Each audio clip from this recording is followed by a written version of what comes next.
Related videos देखने के लिए हमारे इस चैनल डॉक्टर मौलाना हकीम पीर शफीकुर रहमान को सब्सक्राइब ये दोस्तों करें ये और साथ देखें में कि लगे बेल शरबत आइकन को भी प्रेस कर दें ताकि देसी आप हमारी खास आने करने वाली वाले वीडियो से बाखबर रह मैं जो ना सकें। आपको ये बताऊंगा अगर आप कहती हैं कि आपके कारोबार में बरकतें आ जाएं, आपकी ज़िंदगी में खुशहाली जो है ना आ जाए, आपके घरों में जो है ना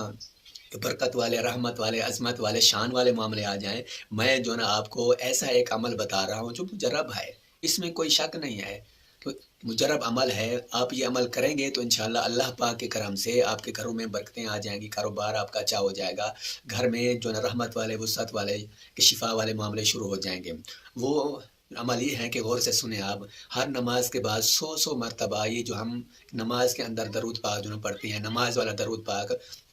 आप जो है ना कि हर नमाज़ के बाद 100 मरतबा पढ़ के दुआ करें, अल्लाह पाक के करम से ये जो है ना आपके कारोबार में बरकतें और घर में जो है ना कि रहमत वाले, बरक़ात वाले मामले आ जाएँगे, आप हैरान हो जाएँगे। 80% लोग आजकल जो है ना कि परेशानी के अंदर और जो है कारोबार की महँगाई और मुख्तलिफ़ जो उज़्र की वजह से परेशान हैं, उनके लिए मैं ये वज़ीफ़ा बता रहा हूँ कि ये पढ़ें तो इंशाअल्लाह अल्लाह पाक के करम से ये मसला जो है ना ठीक हो जाएगा।